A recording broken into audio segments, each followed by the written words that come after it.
আপনারা কয়েকদিন আগে দেখেছেন জুলাই যোদ্ধাদের ভেতরে অন্যতম একজন ওসমান হাদি গুলিবিদ্ধ হয়ে গুরুতর অসুস্থ। আজকে তাকে সিঙ্গাপুরে উন্নত চিকিৎসার জন্য নেওয়া হয়েছে। আমরা আল্লাহর কাছে দোয়া করি আল্লাহ তাআলা যেন আমার ভাইকে সুস্থ করে আবারও আমাদের মাঝে ফিরিয়ে দেন। আমিন। যারা তাকে গুলি করেছে আমরা দেখেছি তারা অলরেডি বর্ডার পার হয়ে ভারতে চলে গিয়েছে। চিন্তা করেন এই বাংলাদেশে আপনার আমার নিরাপত্তা কোথায়? গুলি করে তারা আরামে ভারতে গিয়ে ছবি ছাড়ছে, ফেসবুকে পোস্ট করছে। তাহলে এ দেশের প্রশাসন কি করলো? হাসিনা পালিয়ে যাবার পরের দিন থেকে বাংলাদেশের প্রশাসনের মাথা যেন খারাপ হয়ে গিয়েছে। বলেন না কেন?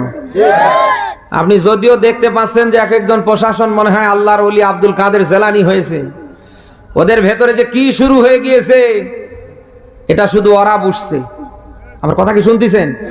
সারা বাংলাদেশের প্রশাসন যদি অ্যালার্ট থাকতো, ওসমান হাদিকে যারা গুলি করেছে কারোর বাপের ক্ষমতা ছিল না বর্ডার পার হয়ে দিল্লিতে পা রাখে।